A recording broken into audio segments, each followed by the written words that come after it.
Hi everyone, Christina McClelland here. Welcome to Somm Session 3. So I have a few Pinot Noirs with me today, and I thought it would be fun to talk about what I call blended Pinot Noirs. I don't know if that's a legit term or not, but it's what I call it.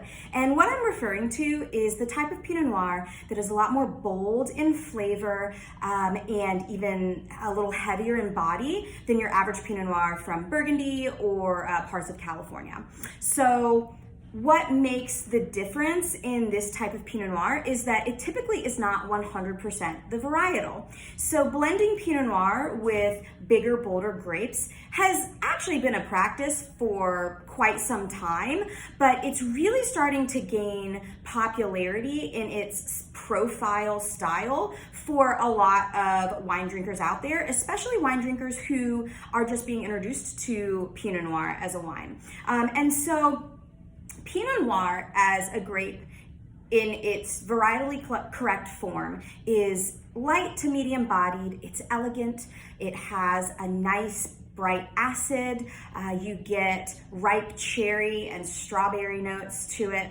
Whereas some of the other varietals like Syrah and Petit Verdot that we're often seeing blended into Pinot Noir to create this bolder style, they have more tannin structure. They have bigger, bolder, darker fruit flavors to them. And so why are these kind of unlikely pairings being blended together? Well, Pinot Noir itself is a really delicate grape. It can be finicky to grow, and in a not so great vintage, the Pinot Noir sometimes can be very light in color. It can be very light in fruit flavor as well. And blending the Pinot Noir with something like a Syrah or a Petit Verdot can truly help beef up the wine and bring it just a lot more body and a lot more flavor. So I have two examples here. I have this Han Estate Pinot Noir from Arroyo Seco, and I also have the Athena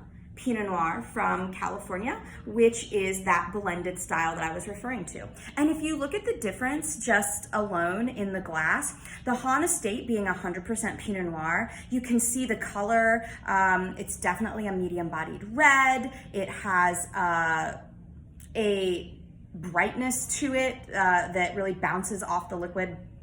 You have the Athena over here, which is blended, and you can see it's just a much darker, more concentrated, bolder color. And this Athena is mostly Pinot Noir, but it is blended with about 7% Petit Verdot, along with some other bolder varieties. And really the difference in the flavor profile of the wines that you're gonna get is the Pinot Noir from Han, coming from Arroyo Seco, 100% Pinot Noir, gets these really ripe cherry and strawberry flavors, where the Athena over here, that's that blended style, is more of like a black cherry, and you start to get some vanilla off the oak. It also has a little bit deeper of a tannin structure. So the Petit Verdot that's added into the wine, it comes from Bordeaux region, and the grape itself, when it's grown in Bordeaux or in cooler climates,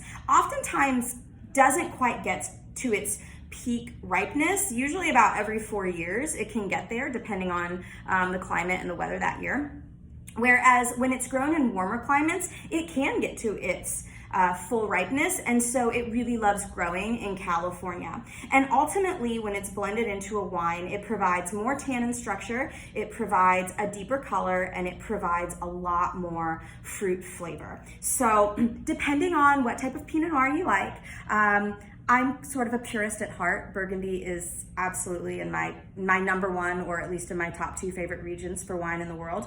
And so you can have this more medium, light to medium bodied red, which is very bright and elegant, or you can also have this Pinot Noir that's a little bit bolder in flavor, darker in color. It's gonna go with a little bit heavier of foods, bolder flavors in your dish, and also absolutely just as delicious.